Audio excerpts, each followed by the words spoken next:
Hello again, it's Mike Leonard. This is Friday Night Photoshop, and this is Layers Part 2. We'd like to review what we did the last time, and then we'll apply it, and we're going to have some fun with it tonight. So what I'd like to do is just a quick review. Here's my ham and cheese and tomato sandwich, and right now we're not looking at the layers, we're just looking at what I call an aerial view, like I'm looking straight down on the sandwich. Now, if I come over here and simply click on layers, this brings out all the layers that go into this particular image.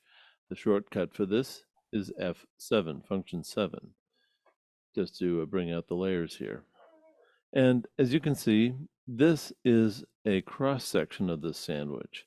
So if you were to make a ham and cheese or any kind of a sandwich, put it on a plate on a table with bread on the top and the bottom as it normally would go, this would be the order. You see, here's the plate that's on the bottom. Then we've got a piece of bread on the bottom. That's the bottom of your sandwich. And then I've got slices of ham, tomatoes, cheese. I even put some mustard in. And then the bread is on top. So this is the side view. Whereas what you're seeing here in the middle of the screen, this is the aerial view. And I can turn on and off these layers just by clicking these little eyeballs on each layer. And this shows me, it deletes or makes it so that that particular layer is invisible all the way down to the bread, and then the bread's on the plate, and then the plate is on the table, and I've got that checkerboard tablecloth there. This is how you can see all the different layers that are in a composition. And you need to know that layers are hierarchical such that whatever's on top is going to block whatever's underneath it. So just because we don't see a whole lot of mustard in here doesn't mean that there isn't more mustard. It's just that that piece of bread on top is hiding it.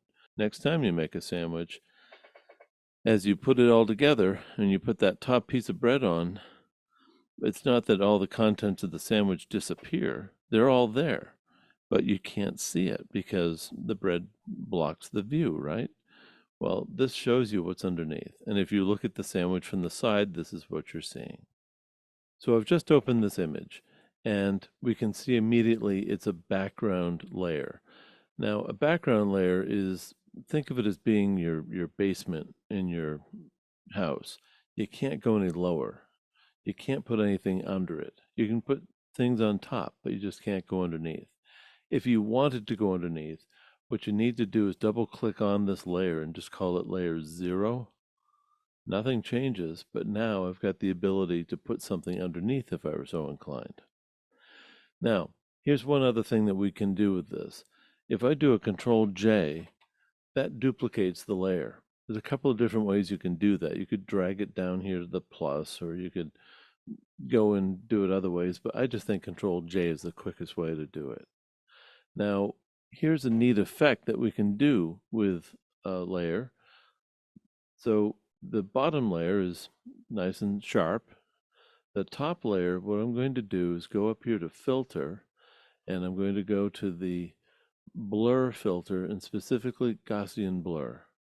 And I'm going to ramp this up until this image looks deliberately out of focus. Maybe something like that. Maybe even a little more. Yeah, I'll go right there. Whoop, that's too much. Okay, so I'll leave it right there. I'm going to say okay. Now, I've got one layer that's blurry, one layer that's pretty sharp. I can blend these, in other words, fade from one to the other, and watch what happens. I'm going to use scrubbies. I'm putting it over opacity here, make that a little bigger, and watch what happens as I ramp this down just a little. You see how this got kind of a glow to it?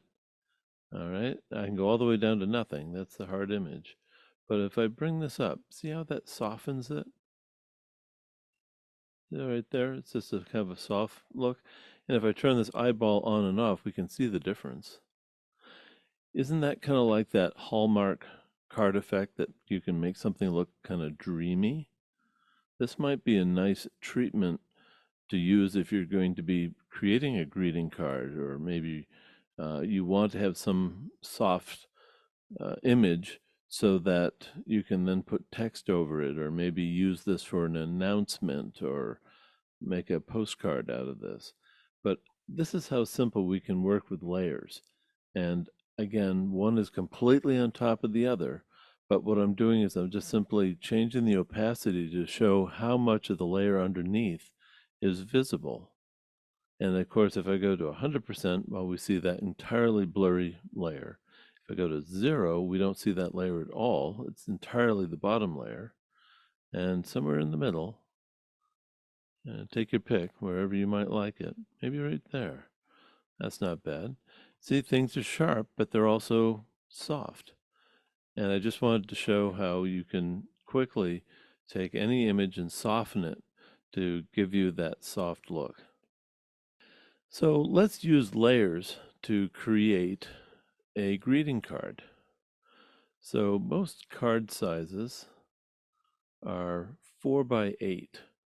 So I've already got 8 by 4 here, and I'm going to make this orientation so that the height is going to be 8 and the width is going to be 4. And I'll make the background black for now, but I may opt to change that later. So here is my canvas. All right, now you notice this is a background. So I'm going to want to be able to put something underneath it. So immediately if I double click this and make it layer 0, now I can do something underneath it. And we'll see why we want to do that in just a moment.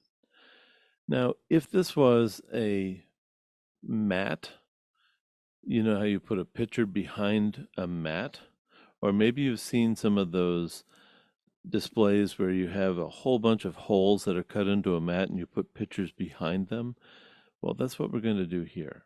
So what I'd like to do is come up with a style, and I'm going to cut a hole, and I just want to do this with a fixed ratio, and I'll just make this ratio simple. The width will be 2, the height will be 3, and I could have made this a circle, but I'm just going to go ahead and do this. Now, by the way, I use the space bar to move this around so long as you keep your mouse button held down. And now I can make this slightly bigger. And if I move this around, you'll see that purple line appear. That just tells me that I've got that centered, which is just what I want. Now maybe I'd like to move that up just a little. It's always nice if you're going to do this, that you want the space around the left and the right to equal the top.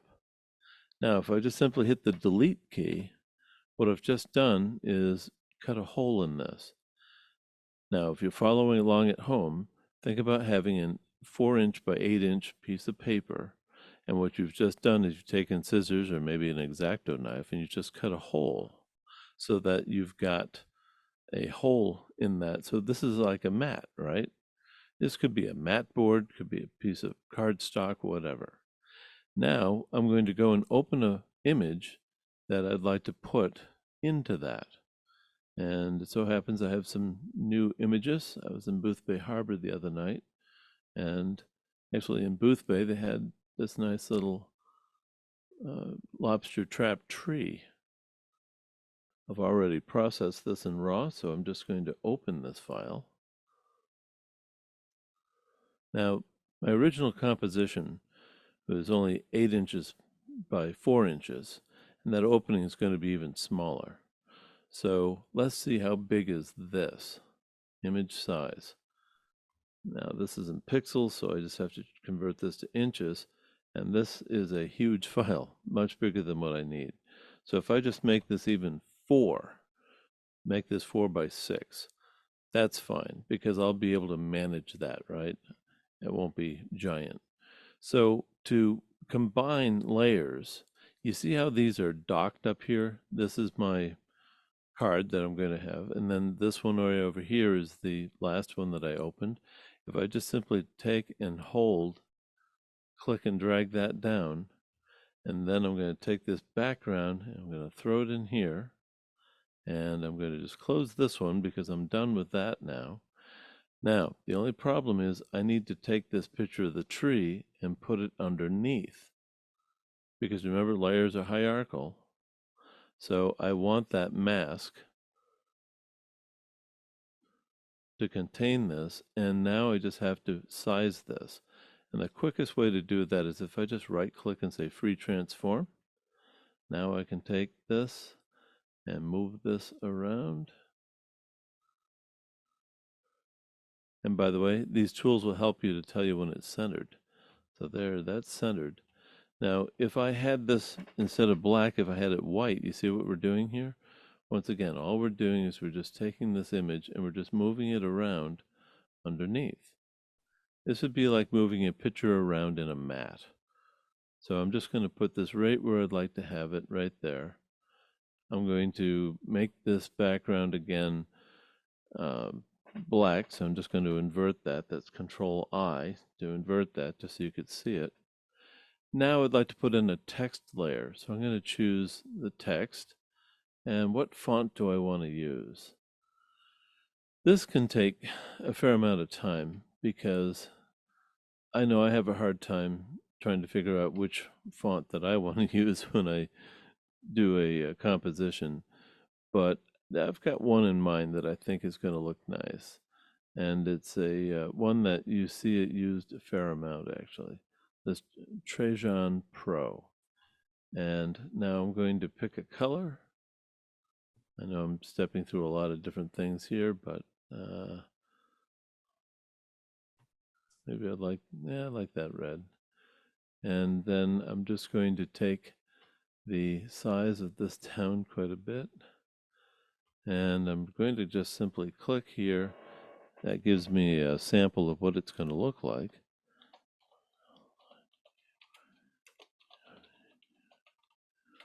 Holiday greetings. I'll say OK to that. And then I could put in from Mike or whatever. Now, again, if I didn't want this to be black, what are my options? Well, I could go and do a Control U on this particular layer. And if I bring up the brightness, and if I were to say colorize and bring up the lightness, I could make this any color I'd like. Maybe a blue.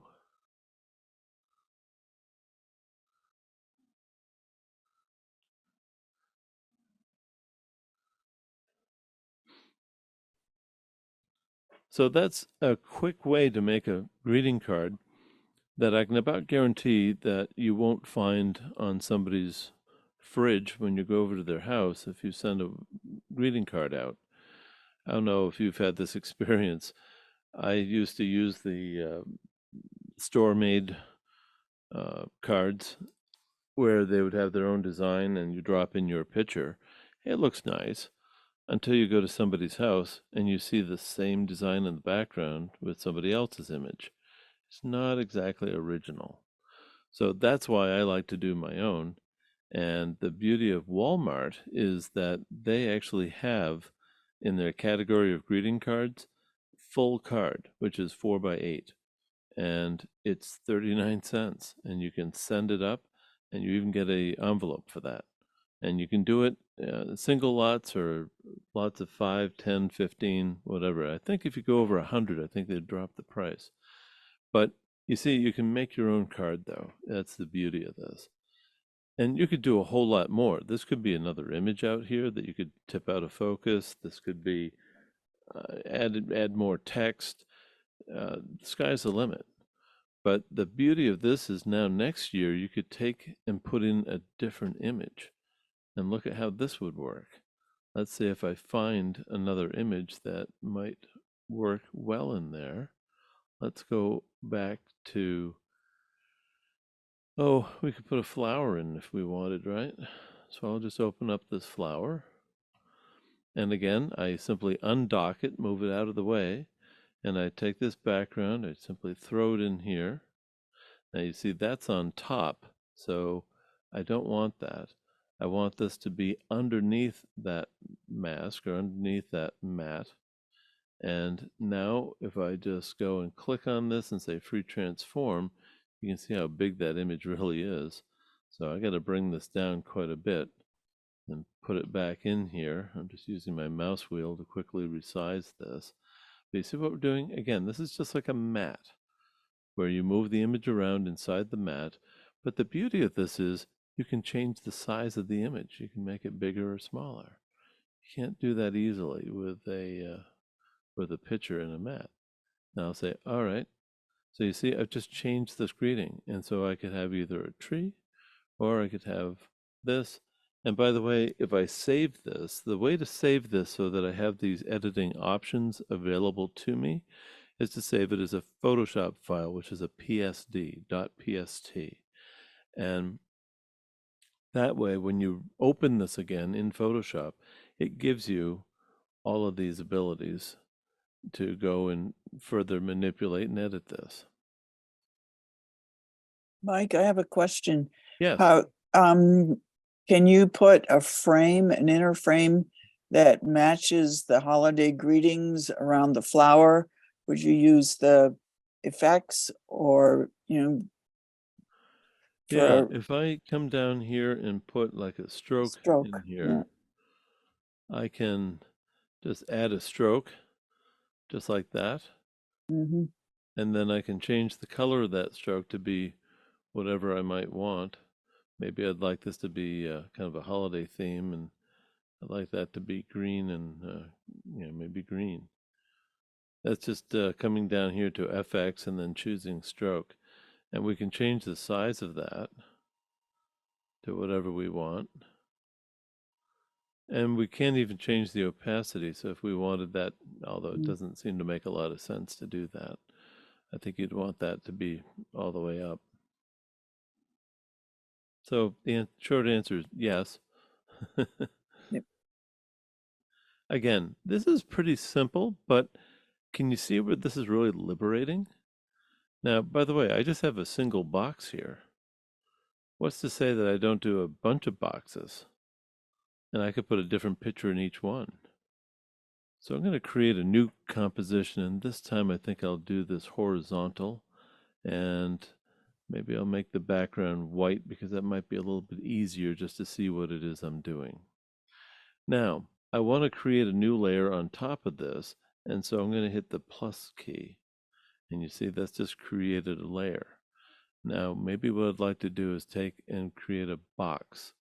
And I would like to have this 2x3, and I'm going to fill this with black.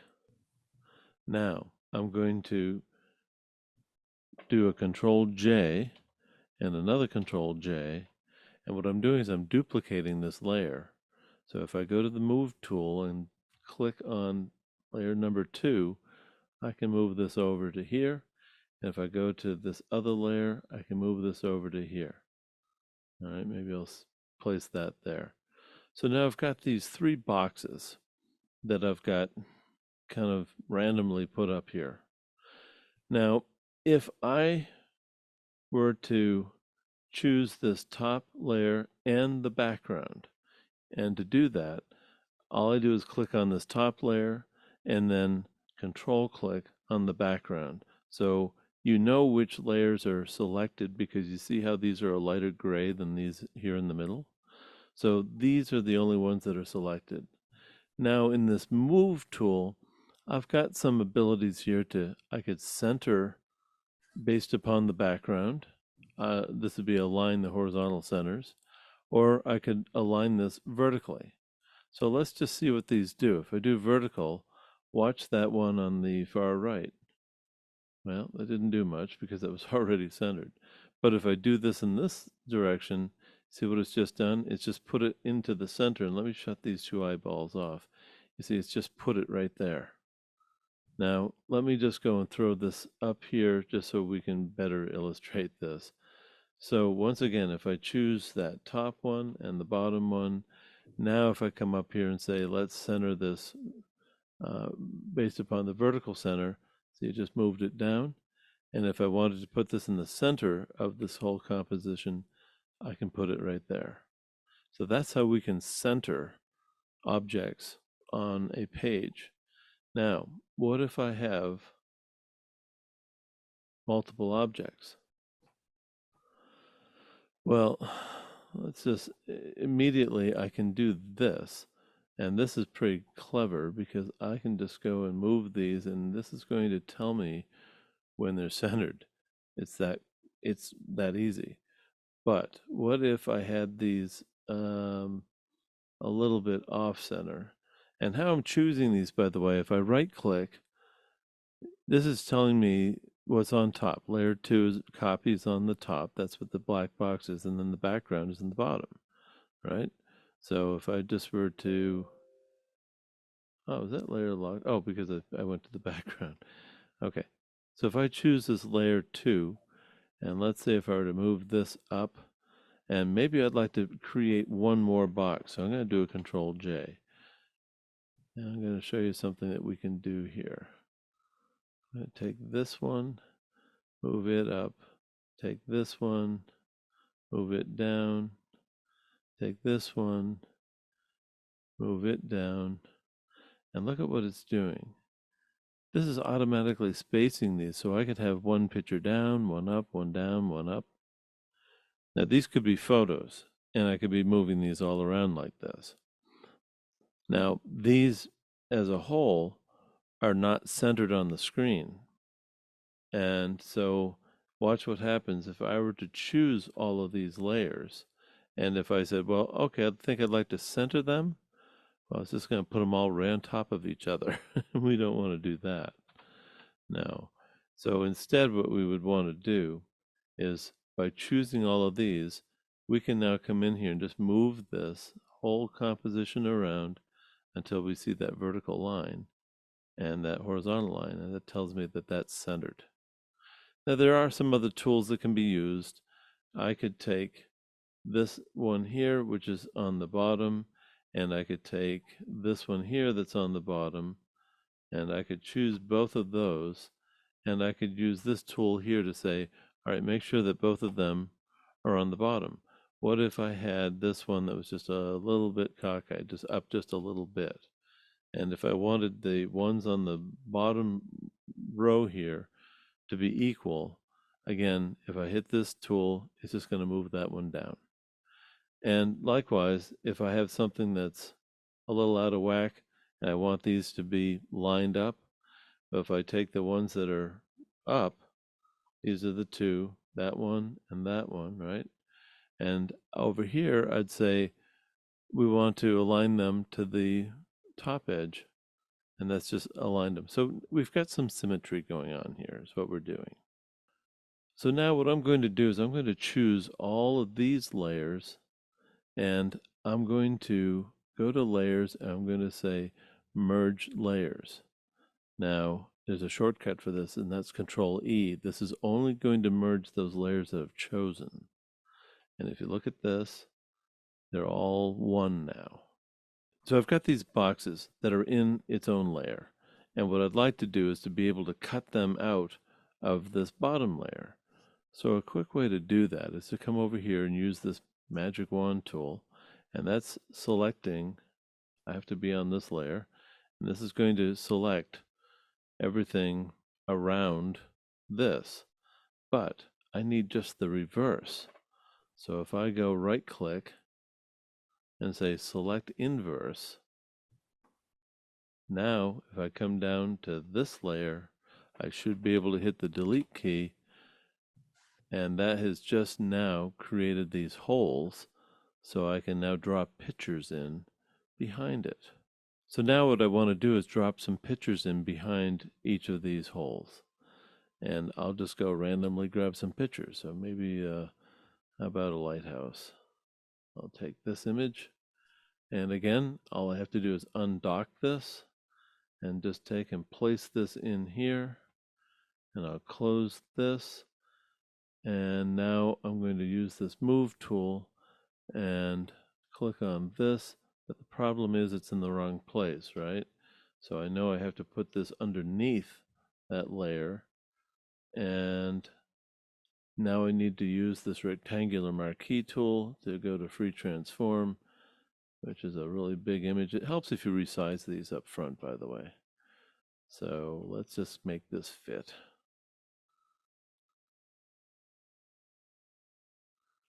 This is Squirrel Point Light. It's a nice little lighthouse to check out if you ever feel like taking a hike. Okay, so there's one image. Let's find 3 more. So we'll get a lighthouse. We could do a lighthouse theme, couldn't we? So we'll do this one, and I'll just undock that again. And I'm going to put this over here, and automatically it knows to go underneath, which is really handy. So free transform.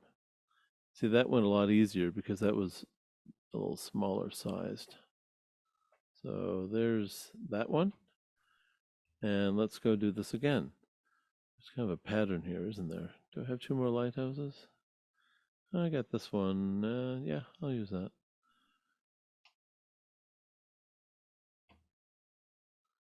See, I'm just throwing this onto the... Now, we're going to run into a little problem here, but it's not going to be a big problem. In this case, we need to make that fit just like that.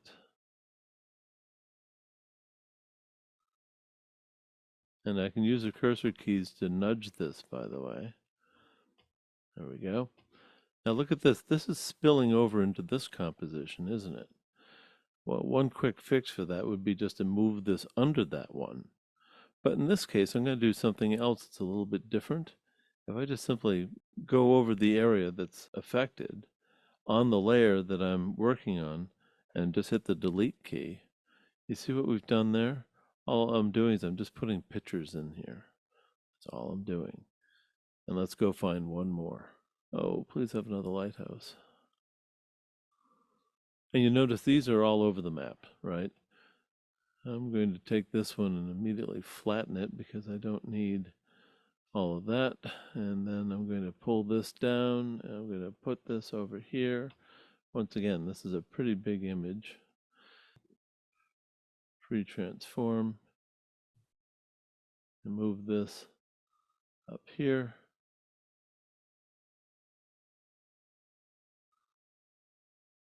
Maybe I like that just like that.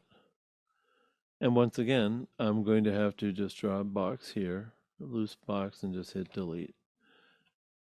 There we go. So here is a quick composition of 4 different lighthouses, all on a single sheet. And because these are all individual layers, I could replace these at any time. I could even move them around. If I wanted these to be alphabetical, for instance, I could do that. I can edit one of these separate from another if I needed to. Let's say the Portland headlight here looks a little bit dark. Well, I have to find that. So it's going to be that one right there. Well, maybe I just do a real quick adjustment where I lighten that up. Just like that. Now I can make it look a little more consistent with the others. So from here, what I would do is I would save this composition as layers, and then I would flatten it all and I would send this and have it printed. There are notes available for what I'm going to cover next at my website. If you simply go to the Education tab, then go to Friday Night Photoshop and click on it, and then scroll down to this Notes for FNPS, which is Friday Night Photoshop. Here are some notes from prior classes that you're eligible to download and print. And tonight we want pictures in words. This is a PDF file, so you can download this and print this and follow along. And this is basically what this looks like. Pictures in words, where I've got 11 steps. And now I'm going to go through all of these steps and we're going to create a composition that'll be unique, one that I've never done before. So number 1, we have to declare a canvas size. So this is where we're going to go up here to File and New, and I think I'll go with that 8x4 again. And consider making this larger than you may want, because you can always make it smaller. Well, that's a good point. So maybe I'll double this. Maybe I'll make this 16 by 8. We're going to make the background white, and we're going to save this as a Photoshop file, and we're going to assign it a name. So the background is going to be white, so I'm going to say create. So there it is. So I'm going to go up to File, and I'm going to do a Save As. And for this particular one, I'm going to have some fun with this. I'm going to title this one Dogs. Now, whatever your composition is going to be, you'll want to title it appropriately. Next thing we need to do is to bring out the layers, and we need to double click on this background layer to make it layer 0. Because remember, we're going to be wanting to put images in the holes that we're going to be creating.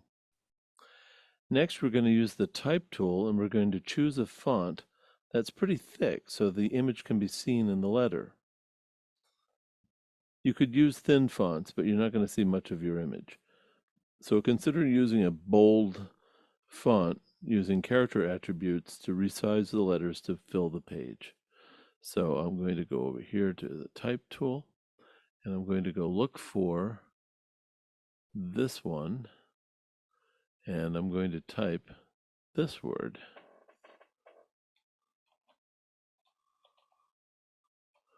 Woof. Now I'm going to use the scrubbies to make this fill this composition.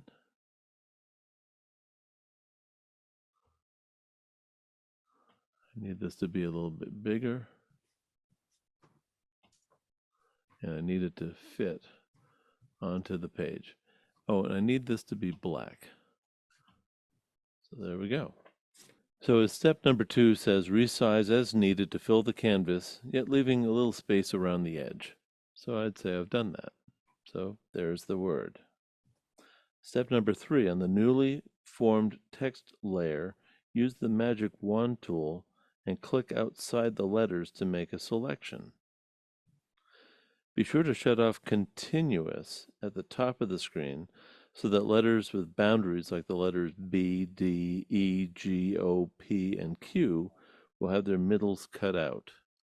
So again, I'm going to go click on the magic wand tool, and I'm going to shut off continuous, and I'm going to click outside of this. Now you see, because I had the letter O, I wouldn't want the middle to be white. I want that to be cut out. So that's why I had to do that. If I had that checked, it would not recognize those middles of those letters. Next, on layer 0, we're going to go down and click on the Add Vector Mask icon. This should produce a mask that has the letters that are in black. You see, we chose the letters in this top layer, but now we're going to come down here and we're going to use this to create a mask.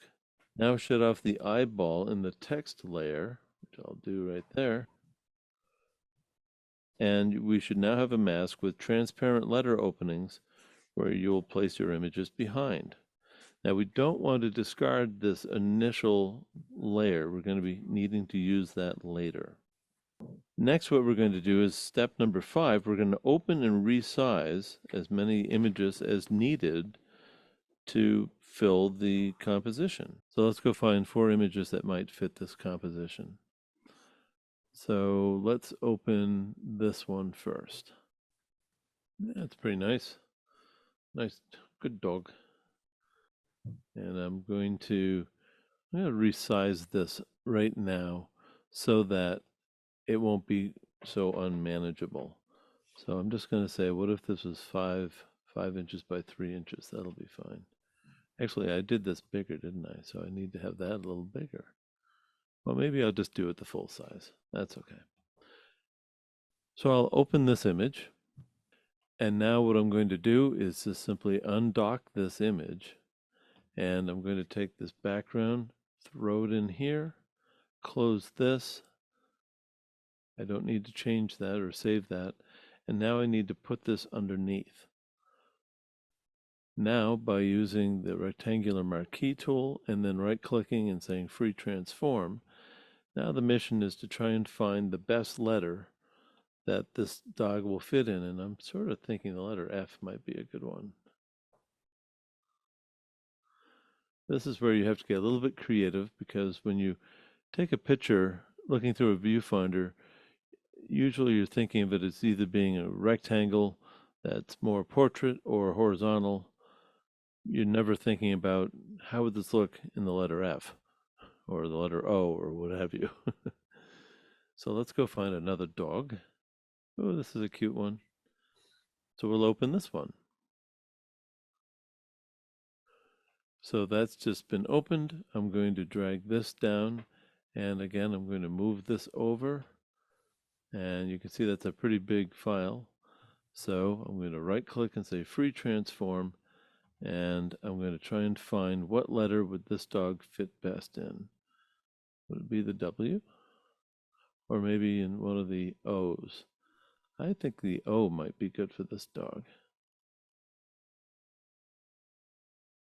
So we'll put that right there. Now, it's okay if it's spilling into the others, because we can always clean that up. Let's go find another dog. How about this one?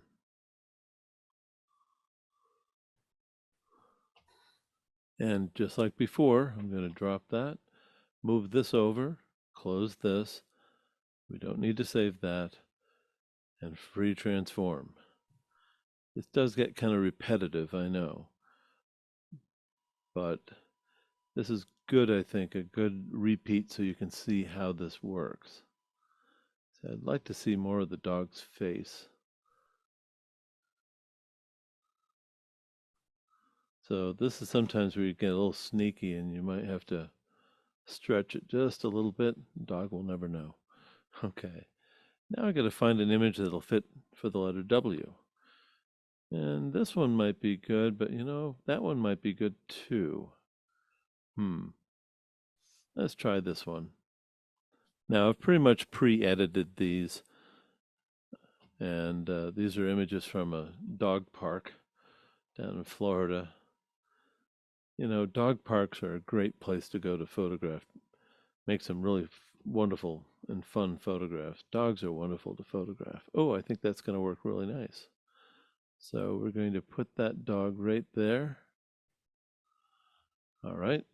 Now we have to just clean this up over here.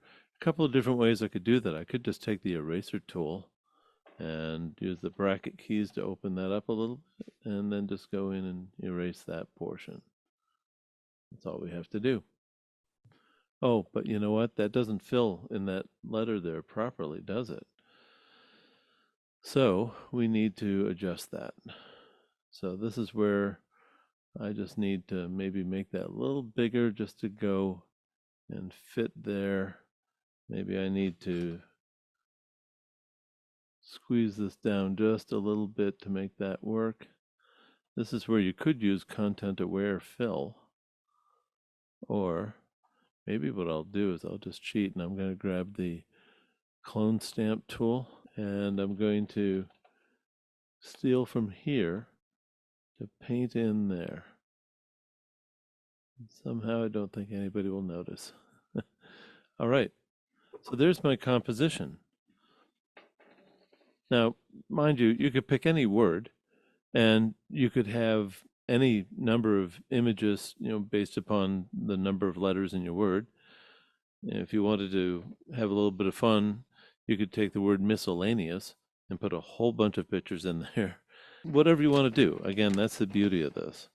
So let's go back to the pictures and words notes. So we've opened and resized as needed all the images, and we've filled all the holes. So that's done. What we're going to do is we're going to actually skip down to step 8, because step 6 is what I've just shown you what we're doing there. And so step 8, this is a good time to save your creation. Yes, it certainly is. So that's where we're going to do a Control S. So that's just saved all the work that I've just done here. Next, we're going to select all of the picture layers and the layer 0 and merge them together into a single layer. Here is layer 0 and all these picture layers, and we're going to merge them together using Control E. So this is all one layer now. That's a good thing that I just saved it before, because now I cannot edit these images. So the next thing we're going to do when we go to save this will probably be to give it a new name, right? Next, we're going to select on that text layer. So we're going to turn this text layer on. Remember we had that before? I'm going to choose that layer. And using the magic wand tool, again, we're going to click on the outside of the letters. Now we're going to shut the eyeball off on that. And then we're going to select this newly merged layer by holding the Alt key and clicking on the vector mask icon. So I have to hold the Alt key and click on this vector mask, and what that's just done is it's just made the background transparent with our letters filled with the photos. Now, step 10, we can right click on the mask and choose Apply Layer Mask. So I'm going to right click here and say Apply Layer Mask. And we're going to save this, but we're going to change the name so that we don't overwrite the ability to change the pictures in your letters from an earlier step 10. This will allow you to use effects and to place other things in the background. So let's do that. I'm going to go and save this. So I'm going to go up here and I'm going to do another save as, and I'm going to call this dogs, but maybe I'll call this composite. And I'm going to again save it as layers, as a PSD. I'll say save. Now, because this is layer 0, I can put something under it. So I could create a layer if I were so inclined and just move this underneath. And I could take this paint bucket tool and just click here and look at what I've just done. I've just filled the background with a color. I believe I could now come in here with the gradient tool and fill that with a gradient, because you see that's in the background now. And with the gradient tool, there's any number of color combinations. Those are the blues. We could look at the reds if we wanted. Look at this one. I could just take and draw a line, and that's going to do this in any combination that I might want. Now, the other thing I can do here is I can put a picture in the background. So let's just go see what would make sense to put in the background. Do I have... I was hoping I might have a picture of just the dog out in the field. That's the closest I've got. But maybe what I could do is enlarge that and eliminate just the dog in this and have just the field, right? So let's go do that. I'm going to say open. And like before, I just pull this down. I'm going to place this over here. I'm not going to bother saving those changes. But now what I'm going to do is I'm going to come in here and use the free transform to see if I can maybe make this just grass in the background. Now I'm going to have to make this pretty big to make that work. Okay, so I'm working just to make that background be just the background. And maybe I'll just do a quick level adjustment to darken that just a little, and it's okay if it's blurry. Now, because this is on its own layer up here, I can now go use effects, and I could put a stroke on this. And maybe I'll pick gray, or I could do white. I could even do black if I were so inclined, but I kind of like white. And I can change the scale of that. And I could also go do some other things like put a drop shadow on this. So maybe I'd like to have this drop shadow have a bigger spread, give it a good size, bring back the opacity. So you see that's just what I've done there. So we can look at this. Here's the stroke. Let me close this. So here's the stroke that I just put on. Here's the drop shadow that I just put on just to make it stand out a little bit. I could just go with just a drop shadow if I wanted. But there's the word. There's 4 images and actually a 5th for the background. And let me just close this and let me bring this up big so you can see what that finished composition looks like. Beautiful. So there's pictures in words, or should we call it pictures in letters? So here are just some other samples of pictures with words that I've done in the past. This is Acadia National Park. This was a promo that I did. This is another one that I did in one of the Friday Night Photoshops, and I have no idea why I felt blueberries should go in the background of boats, but anyway. Boats, boats, buoys, one of my favorite things to photograph. And you can see the wider the font, the more the image that you see. So that's just something to be considering. And again, you can take that and place it over whatever other images you might want. This is what I did for Hawaii.